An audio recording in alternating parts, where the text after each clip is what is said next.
Bonjour chers amis, aujourd'hui je voudrais vous parler des paroissiens qui accompagnent des catéchumènes adultes. Savez-vous qu'il y a 14 adultes qui se préparent pour recevoir le baptême, la confirmation et l'Eucharistie. Il y en a 3 autres qui se préparent pour recevoir confirmation, Eucharistie, et 5 pour recevoir uniquement le sacrement de confirmation. Et ce sont 12 paroissiens qui sont leurs accompagnateurs dans ce chemin vers les sacrements de l'initiation chrétienne. Comment se prépare-t-on à ces sacrements? Premièrement, en apprenant à connaître qui est Jésus, sa vie, son enseignement. Et apprenant à connaître Jésus, j'apprends à connaître Dieu le Père et l'Esprit qui l'habite. Et plus je connais Jésus, personnellement, plus j'apprends à l'aimer et à lui faire confiance. Deuxièmement, on se prépare au baptême en participant à la vie de la communauté chrétienne, aux prières, aux rencontres, à la messe dominicale, et à devenir ainsi un membre de la famille. Troisièmement, on se prépare au baptême en se laissant transformer par l'appel intérieur de Dieu pour apprendre à vivre avec l'amour de Jésus les relations de tous les jours. C'est le chemin de conversion du catéchumène. Et quel est le rôle de l'accompagnateur?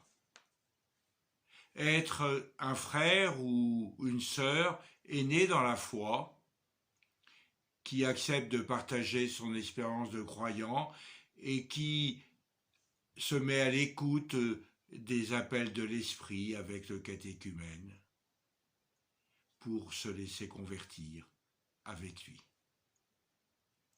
Le témoignage de Jeannette Arnac, que vous trouverez sur une autre vidéo, vous en dira plus sur le rôle de l'accompagnateur. Qui peut être accompagnateur? Tout paroissien, pourvu qu'il soit assez humble pour se mettre à l'écoute du catéchumène et à l'écoute de l'action de l'esprit en celui-ci. Écoutons maintenant l'évangile de ce jour, dans l'évangile de Jean au chapitre 10.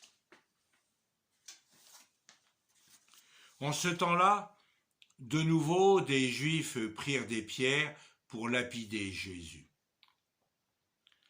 Celui-ci reprit la parole.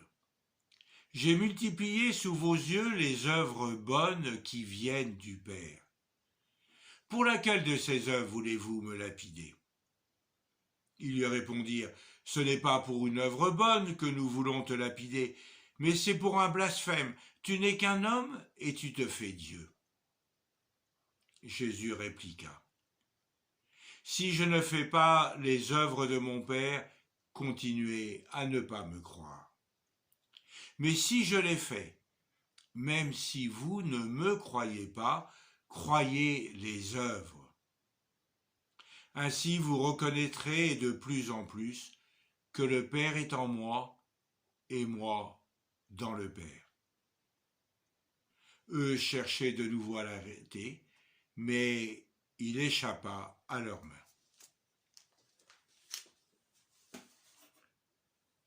Il y a des personnes dont on se demande qui elles sont.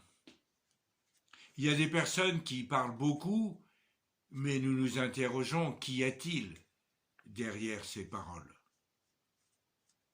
Une personne, on la juge à ses actes. Si les actions d'une personne sont bonnes, nous disons, cette personne-là est bonne. Jésus dit, « Vous ne comprenez pas qui je suis. Vous n'êtes pas d'accord quand je vous dis que je viens de Dieu. Mais si vous ne me croyez pas, moi, croyez au moins les œuvres. Regardez ce que je fais. Regardez ce que je donne.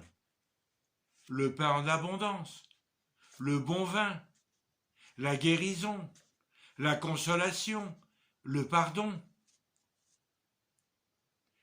Alors, comprenez que l'amour du Père agit en moi.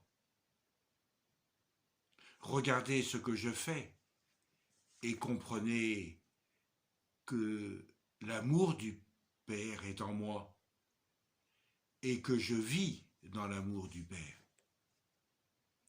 Apprenons à reconnaître en Jésus l'amour du Père qui le fait agir. Apprenons à savoir reconnaître chez les autres, quand l'amour de Dieu les fait agir.